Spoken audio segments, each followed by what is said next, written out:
Bienvenidos al campus virtual del ciclo 2019-1. Soy la profesora Débora Ponce del curso de Geografía y en esta última semana realizaremos el repaso de todo lo aprendido en las 18 semanas de trabajo. Primera pregunta, y tiene relación con los dos primeros temas trabajados, tanto en líneas imaginarias como en la ubicación de un mapa en cartografía. A partir de la observación de la siguiente imagen, determina el valor de verdad de los siguientes enunciados. Vemos aquí la letra A, la letra B y la latitud 0, corresponde entonces a la línea ecuatorial, llamada también equinoccial, 0, que corresponde al meridiano base, meridiano 0 o meridiano de Greenwich. Tenemos 23-27, 23-27, que corresponden a los trópicos, que eran la misma distancia de inclinación del eje terrestre. El de arriba es el trópico de Cáncer y el de abajo es el trópico de Capricornio. Luego tenemos la medida de 66-33, que corresponde al círculo polar. Y como es el del norte, sería el círculo polar ártico, mientras que en el sur la misma medida corresponde al círculo polar antártico. 23-27 más 66-33 nos daría el término o el número de 90, que es el máximo nivel o valor de la latitud, mientras que el máximo nivel de la longitud es 180 grados. Por otro lado, identificamos las zonas. El meridiano de Greenwich divide dos hemisferios. Para el lado izquierdo tenemos el hemisferio oeste, poniente y occidente. Y para el lado derecho tendríamos el este, levante u oriente. Pero si tomamos como base la línea ecuatorial, estaríamos contando hacia arriba y hacia abajo. Hacia arriba tendríamos la zona norte, boreal o septentrional, y para la parte de abajo tendríamos la zona sur, austral o meridional. Ahora sí podemos resolver la pregunta. 1. Entre las latitudes 23-27 de norte, que aquí está, y sur, se determina la zona térmica templada, y esto es falso, porque de 0 a 23-27 tendríamos la zona tropical cálida o tórrida. De 23-27 a 66-33, la zona templada. Y de 66-33 a 90 tendríamos la zona fría, polar o gélida o nival. Puedes redondear también las cifras. Por ejemplo, 23-27 a 30 grados y 66-33 a 60 para que podamos contar 0 a 30, 30 a 60 y 60 a 90. La coordenada de latitud 0 y de longitud 0 se hallan en el Golfo de Guinea. Cuando hablamos de la latitud 0, estaríamos refiriéndonos a la línea ecuatorial o línea equinoccial. Llamada línea equinoccial porque allí caen los rayos perpendicularmente para formar la estación de otoño y primavera, mientras que en los trópicos caen los rayos solares para formar la estación de verano e invierno. Y de longitud 0 nos referiríamos en este caso al meridiano de Greenwich. Y el cruce de estos dos se ubica justo en el Golfo de Guinea, en esta zona, que corresponde, como ya hemos visto en continentes, al continente africano. Los puntos A y B, por su posición, ¿dónde está A y B? Aquí está A y B. Por su posición presentan estaciones opuestas entre sí. Y esto sería falso, porque la estación varía cuando cruzan la línea ecuatorial. Y tanto A y B están en el mismo hemisferio ecuatorial, que es norte, boreal o septentrional. La distancia angular entre el meridiano base, que viene a ser el 0, el meridiano de Greenwich, y el punto C. Busquemos el punto C, aquí está el punto C, está en la zona de Australia. Tienen un valor de longitud. Como sabemos nosotros, la distancia desde el meridiano Greenwich se considera longitud, pero la distancia desde el meridiano, desde la línea ecuatorial o paralelo 0, estaríamos hablando de la latitud. Por lo tanto, este es verdadero. Letra C. La isla de Pascua, que ya hemos aprendido por el tema de continentes, se encontraría en Oceanía, pero le pertenece a Chile por encontrarse en la zona de Polinesia, donde encontramos nosotros las islas dependientes de varios estados de América. Contiene una de las bellezas arqueológicas más importantes del mundo y presenta la siguiente coordenada: 27 grados 9 minutos 0 segundos de latitud sur y 109 grados 25 minutos 30 segundos de longitud oeste. Al elaborar una representación cartográfica, la proyección que muestra la imagen de la isla con una menor deformación se caracteriza por presentar los. Lo primero que tenemos que hacer es reconocer cuál es la proyección. Son 3 las proyecciones: la proyección cilíndrica, la proyección cónica y la proyección azimutal. La proyección cilíndrica es dibujar un cilindro sobre el planeta, la cónica un cono, puede ser de una u otra manera como hemos puesto, es decir, de pie o contrario, y la azimutal es identificar una zona. Si queremos que cilíndrica coincida de 0 a 30 grados, utilizamos la cilíndrica normal de Mercator. Si queremos que la cónica coincida de 30 a 60 grados, utilizamos la de Lambert. Y si queremos que la azimutal coincida de 60 a 90, utilizamos la azimutal polar. ¿Cuáles son las características de la cilíndrica de Mercator? Los paralelos son líneas rectas que se van separando conforme se distancian del ecuador, mientras que los meridianos son líneas rectas equidistantes. En la cónica, los meridianos se unen en una zona polar y los paralelos son casi círculos, son curvas porque no llegan a cerrarse. Y en la polar vemos que solo se va a poder ver de forma clara el polo por donde está tomando la foto. Se van a unir a este polo los meridianos, pero los paralelos van a ser círculos grandes, en el cual el último círculo corresponde al otro polo, obviamente dividido en todo el espacio. Como sabemos, la isla de Pascua tiene una medida de 27 y no nos interesa tanto la longitud, solamente la latitud. Al estar en 27 estaría dentro del concepto de la proyección cilíndrica.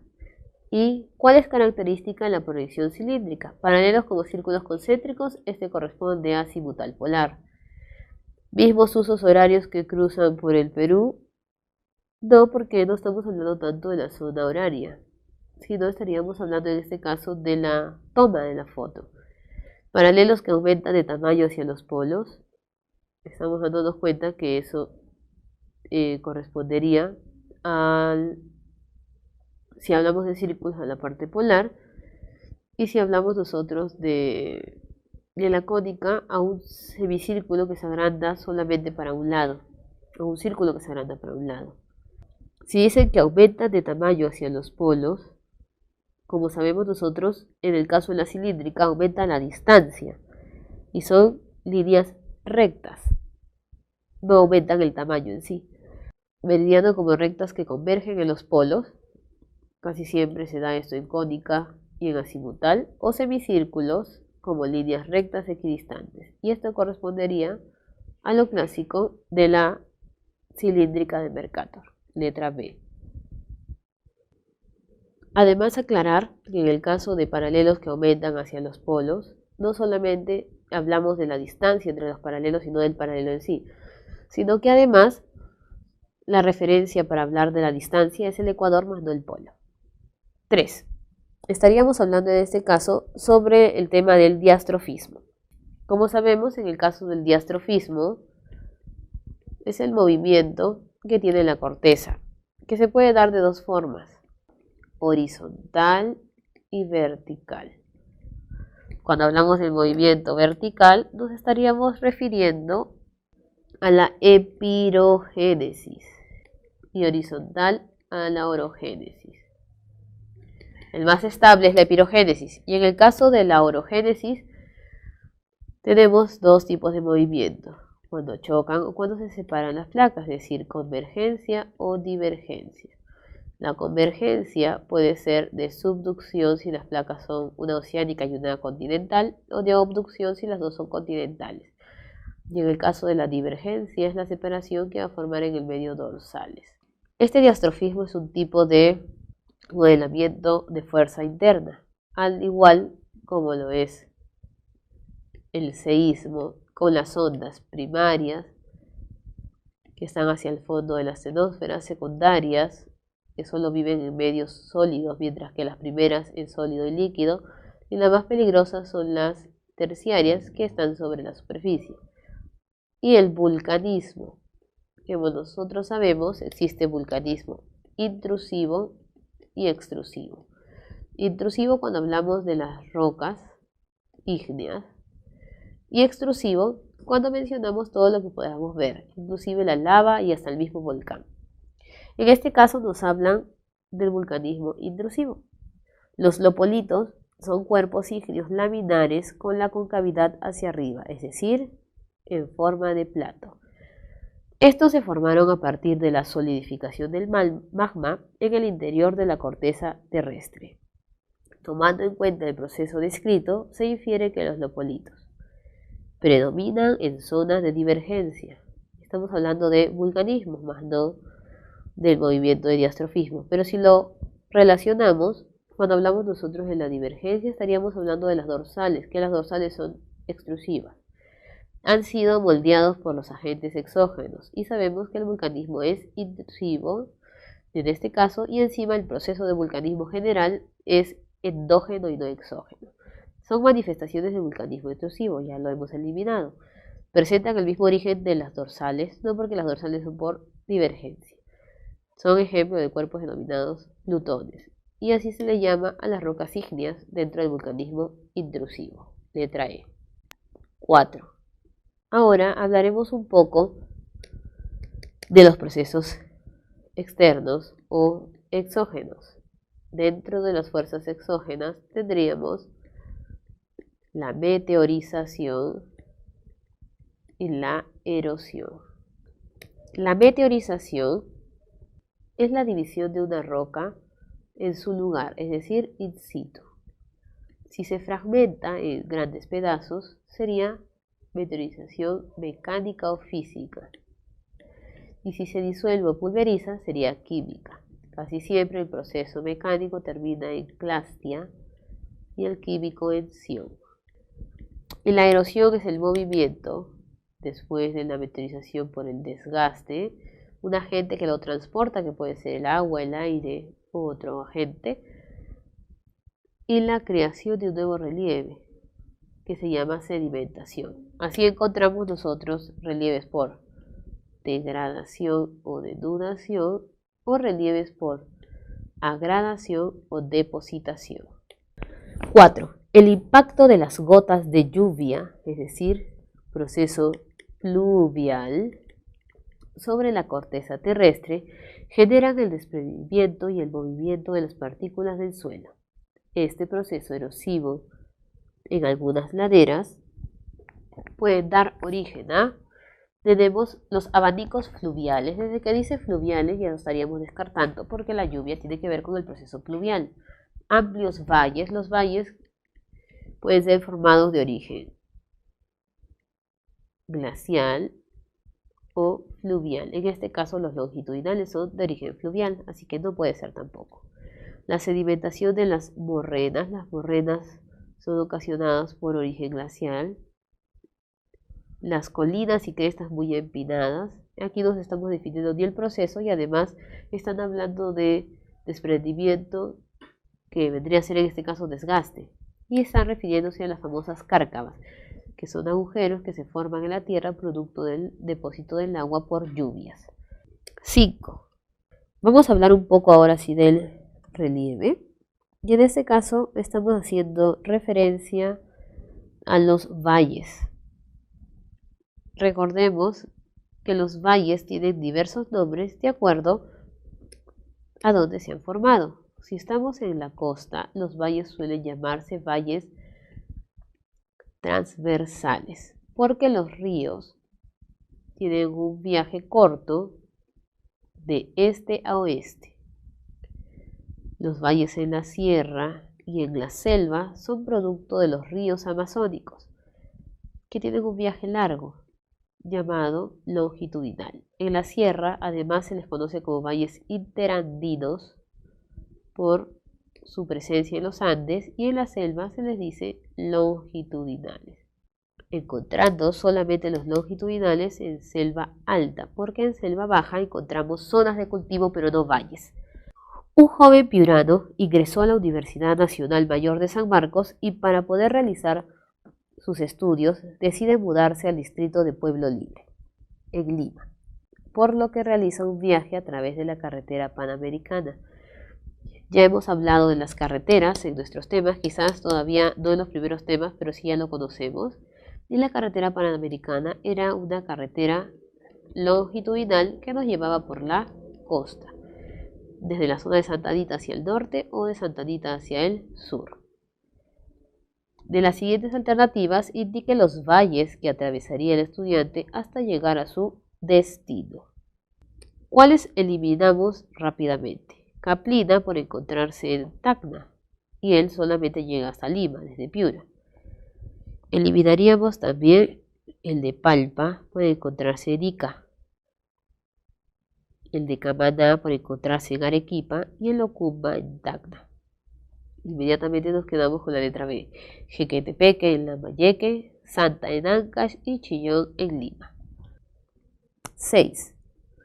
Se define como elementos del clima al conjunto de componentes que caracterizan el tiempo atmosférico, que ya sabemos la diferencia entre tiempo atmosférico y clima. El tiempo atmosférico cambia constantemente, mientras que el clima varía en un periodo no menor a 30 años, y que interactúan entre sí en las capas inferiores de la troposfera. La troposfera es la capa que está cercana a nosotros y que contiene el mayor número de oxígeno.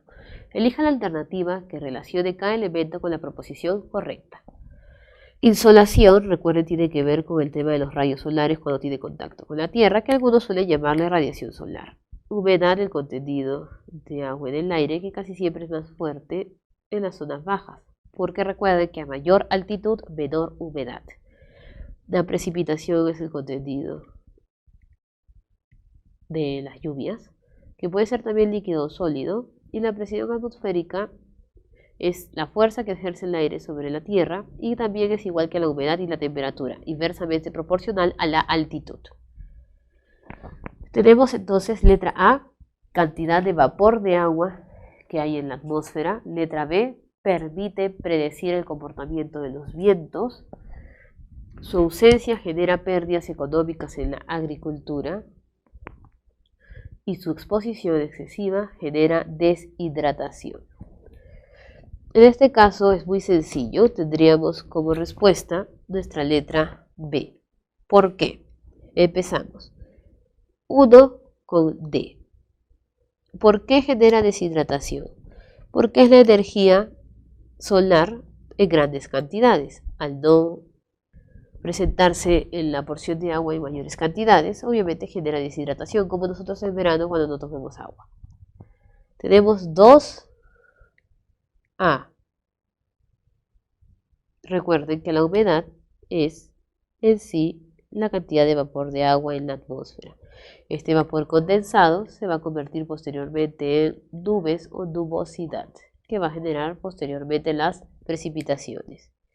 3C. La sequía es lo opuesto a la precipitación. Cuando hay sequía no tenemos agua y si no tenemos agua no podemos sembrar.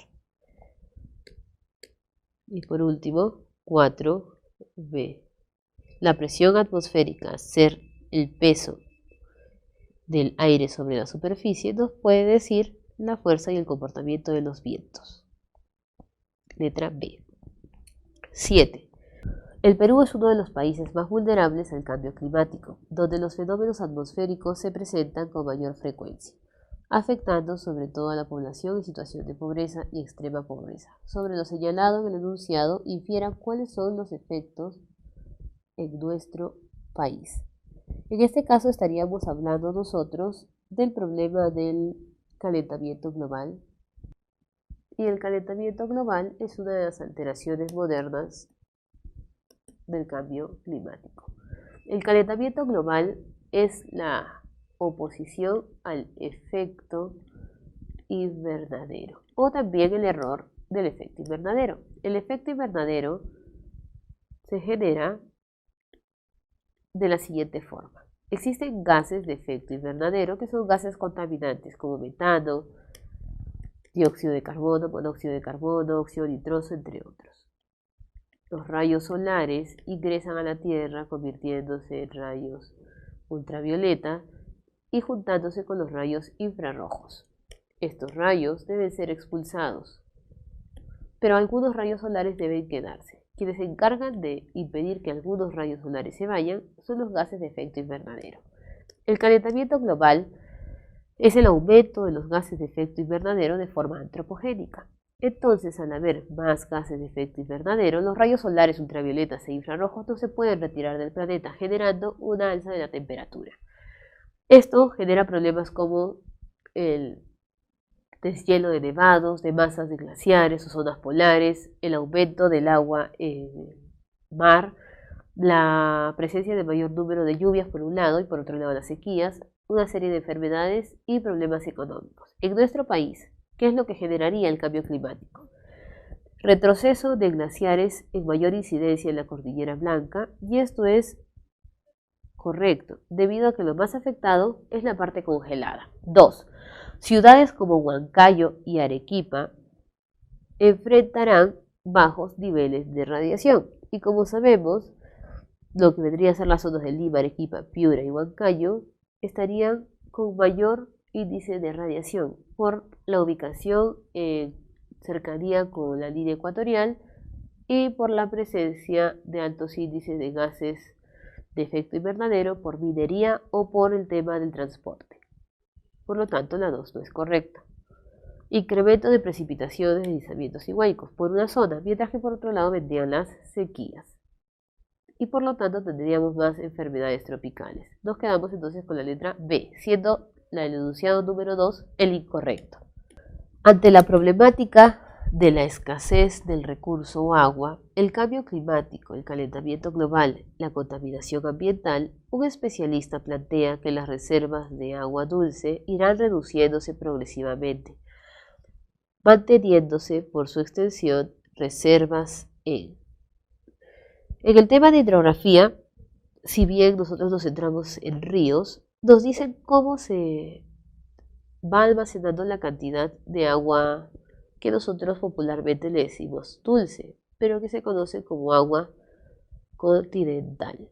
Si bien solo un 3% del planeta es de agua dulce o continental y 97% es de agua salada o intercontinental, casi más del 69% lo encontramos en zonas polares y glaciares. Por eso es imprescindible empezar a cuidar estos recursos. La letra B. 9. Estaríamos hablando ahora de los biomas. Recordemos que nosotros hemos estudiado los biomas terrestres, que se marcan por el clima y la latitud. Primero identificamos las zonas térmicas, luego los biomas. Primero aparece el bosque tropical, caracterizado por la presencia de árboles de más de 60 metros de altura, la diversidad de tamaños, a pesar que son grandes, también encontramos pequeños, la diversidad de colores, la diversidad de animales, especialmente de aves y monos. Deteriorado por el hombre en el tema de la deforestación y la tala indiscriminada, inclusive hasta por el tema de la roza y quema.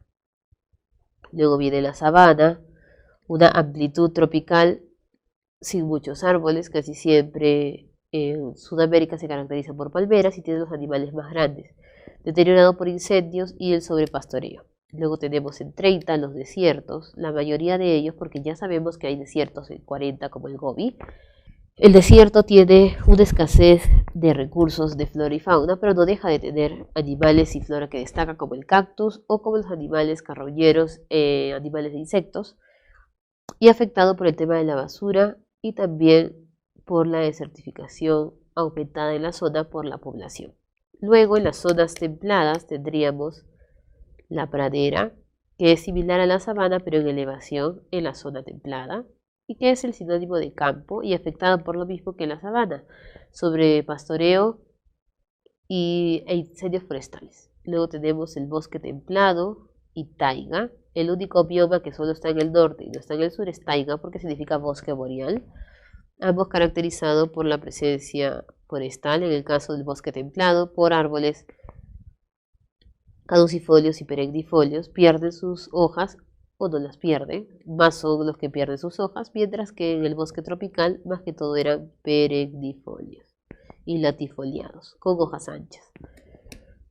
Y en el caso de la taiga destacan los bosques coníferos, que son perennifolios en forma de cono, con tronquito pequeño y además con hojas también encorvadas, como los pinos y los abetos.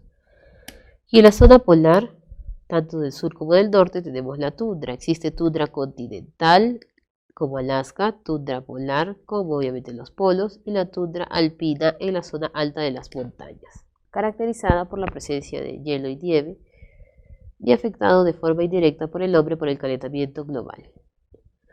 Elija la alternativa que relacione cada bioma con la actividad antrópica que incide en su degradación. Tenemos sabana tropical, tundra polar, taiga templada y pradera templada.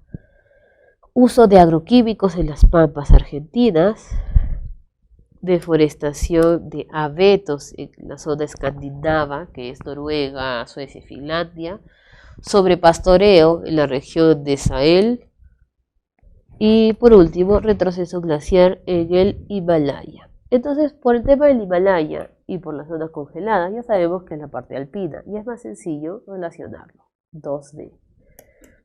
Otro que también es sencillo de relacionar es la zona escandinava, porque obviamente están hablando de abetos y estarían relacionándolo con taiga, por ser un perennifolio conífero.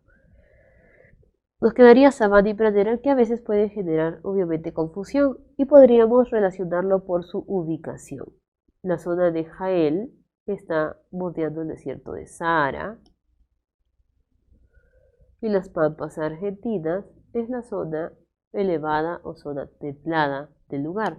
Por lo tanto estaríamos relacionando pradera con pampas argentinas y sabana con Sahel. Entonces la respuesta sería la letra D. 10. La deforestación es la tala incontrolada en superficies boscosas. Deforestar es talar sin sembrar. Debido a diversas causas como la ampliación de tierras para la agricultura, como la agricultura migratoria, la ganadería en función del sobrepastoreo, así como el crecimiento de espacios urbanos, la urbanización de los lugares y la creación de ciudades.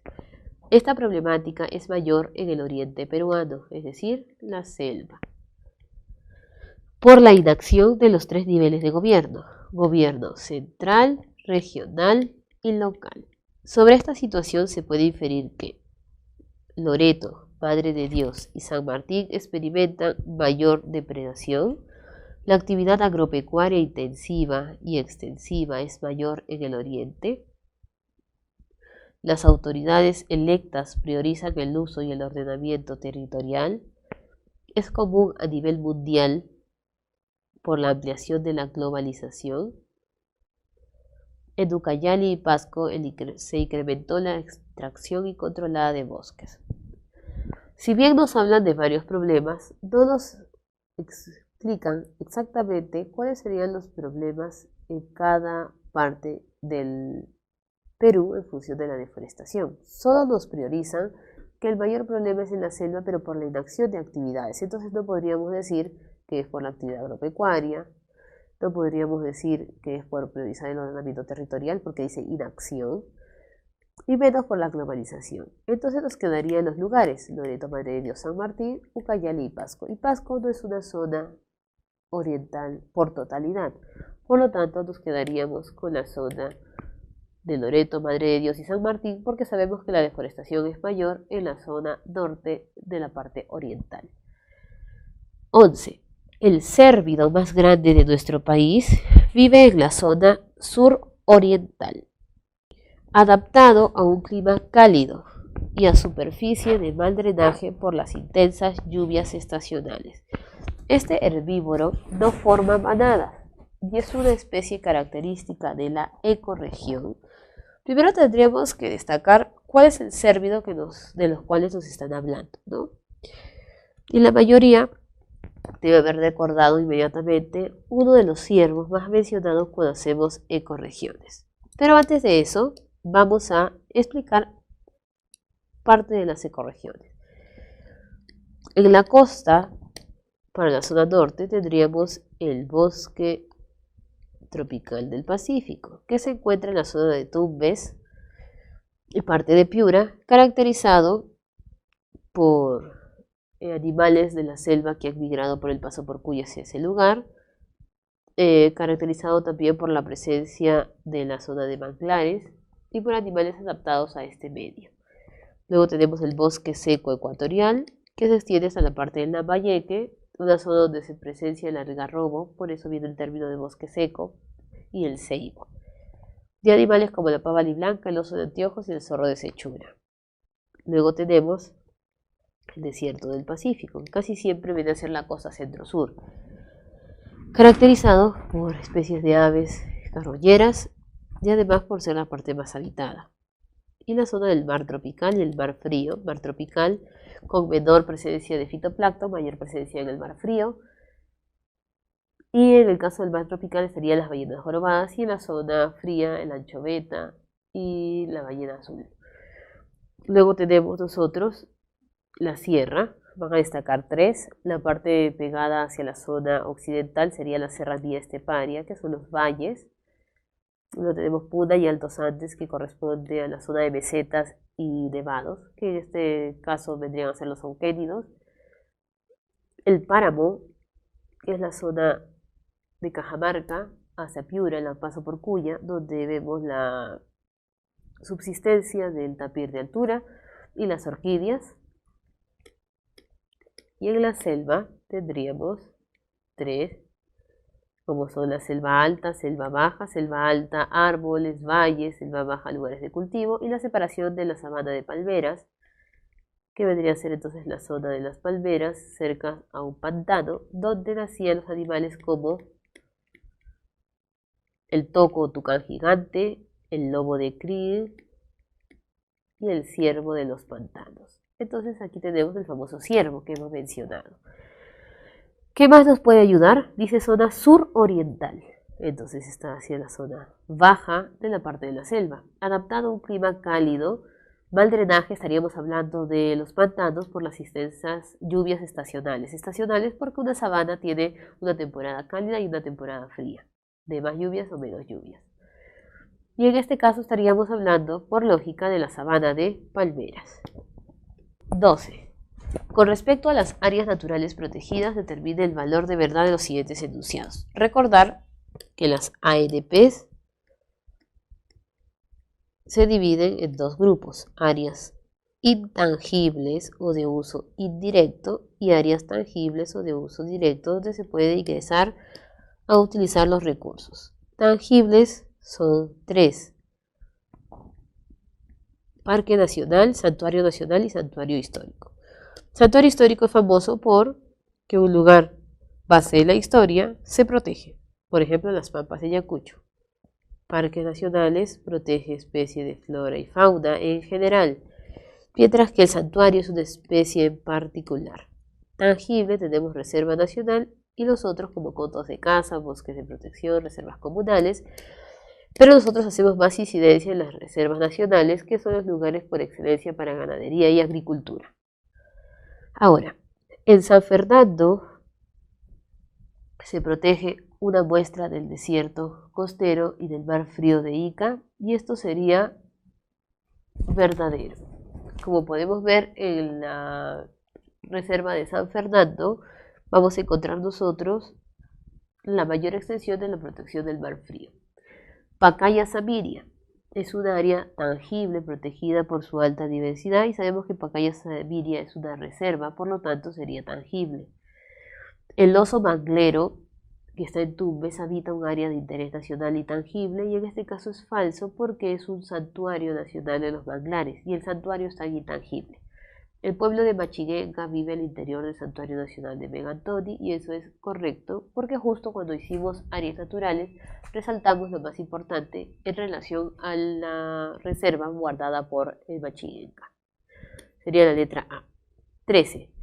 Sobre la situación actual de la agricultura peruana por regiones naturales, identifique las alternativas correctas. Cuando hablamos de agricultura y de ganadería, tomamos el término de intensivo y extensivo. Intensivo para la zona que corresponde a la costa y selva alta, y extensivo para sierra y selva baja, dando a entender que no todo obviamente es intensivo o extensivo, pero en su mayoría sí. Lo intensivo se caracteriza por ser tecnificado, porque tiene más tecnología, porque es especializado, porque es mecanizado y genera mayor ingreso como divisas. Y el extensivo es tradicional. 1. La caña de azúcar, los mangos y la papa son productos de agricultura de secano. ¿Qué significaba secano? Producto de las lluvias, relacionado con lo extensivo. Y lo contrario era de regadío, relacionado con lo intensivo. En este caso, la primera parte nos hace alusión a azúcar, que es costa, mangos, que también es costa, y papa, que crece en la sierra. Y sabemos nosotros que 2 millones de hectáreas van a depender de las lluvias, como son la papa, el trigo, el maíz y la cebada, pero no exactamente caña de azúcar y mango, que es costa y sería intensivo. Por la escasez de agua en la costa es necesaria la construcción de obras hidráulicas, y esto es correcto. Casi siempre cuando estudiamos la agricultura de la costa, como es tecnificada e intensiva, requiere mayor tipo de obras como son canales de irrigación, reservorios, trasvases, entre otros. En los valles longitudinales, que vendrían a ser en este caso la selva alta, predomina la producción intensiva del café y el cacao, y sabemos nosotros que en selva alta es una agricultura de tipo intensiva, al igual que la parte de las terrazas fluviales, y destaca café, cacao, té, coca y tabaco. 4. En la selva baja predomina una producción intensiva y sabemos que es estacional y migratoria, pero no es intensiva, sino extensiva. Nos quedamos con la D. En función del transporte en el Perú, ya habíamos hablado, siempre mencionamos bastante el tema de las carreteras longitudinales, panamericana, sierra y selva o marginal, y transversal, que vendría a ser por el norte Manuel Mesones Muro, por el centro la carretera central y por el sur la interoceánica del sur, que es la única que empieza desde el oriente y termina en 3 puertos en la costa. Pero en este caso la pregunta hace alusión más que todo a los aeropuertos internacionales. Alfredo Rodríguez Bayón, Jorge Chávez, Velasco Astete y Francisco Secada. En este caso entonces tenemos el reconocimiento de 4 zonas: letra A, letra B, letra C y letra D. Según lo que ya sabemos de las ubicaciones de los departamentos, la letra A corresponde a Loreto, la letra B al Callao, porque no están colocándolo dentro de Lima. Recuerden, Tumbes, Piura, Lambayeque, La Libertad, Lima, Ancash, Lima, Ica, Arequipa sería el otro. Y estaríamos encontrando al lado de Arequipa, Cusco. El más sencillo es el del Callao, que corresponde entonces a Jorge Chávez, letra B. Otro conocido también es el de Arequipa, Alfredo Rodríguez Bayón, letra D. El de Cusco, que iba a ser reemplazado por el Chinchero, es el Velasco Astete. Sí. Y el Francisco Secada, Loreto, que es el que menos conocemos. Sería entonces la letra E. 15. Con relación a la población peruana, este tema es el de demografía. Determina el valor de verdad de los siguientes enunciados. Los censos permiten planificar las políticas de gobierno. Como sabemos, los censos nos sirven no solamente para establecer cuáles son las tasas poblacionales, sino para que los gobiernos puedan tomar decisiones. Por lo tanto, es correcto. En el 2017 se realizó el primer censo del siglo XXI y sabemos que no porque tuvimos un censo en el 2007. El primero fue en el 2007. La región con mayor densidad poblacional es el Callao y esto es verdadero porque en este caso no estamos hablando de departamentos sino de regiones y el Callao conforma una de las 25 regiones administrativas. En nuestro país existe mayor población de mujeres y eso también es correcto, que no es mucha la distancia, pero es de 1 a un poquito más de 1%. Letra D. 16. Tiene que ver con el tema de la organización administrativa y política del Perú. En este caso, sobre el problema de Perú y Chile por la delimitación marítima. El fallo emitido por el Tribunal de la Haya en el año 2014, debido a la controversia marítima entre Perú y Chile, otorga soberanía en un triángulo extremo de 28.356 kilómetros cuadrados, sumando lo que nosotros conocemos como 50.000 kilómetros cuadrados que se le otorga al Perú. Sin embargo, esta área marítima es inaccesible para los peruanos que realizan la actividad económica denominada. Para eso deberíamos recordar cuáles son los tipos de pesca que se realizan en el Perú. Pesca artesanal y de mediana escala y la de mayor escala o industrial. Y como sabemos, esta profundidad es mayor para la zona industrial y los perjudicados serían los artesanos, especialmente los artesanos de Tacna. Y como última pregunta tiene que ver con lo trabajado de continentes. Yo les dije que casi siempre preguntan lo que es demografía y recursos, especialmente de los últimos continentes donde no se profundiza tanto el relieve, África, Europa y Oceanía.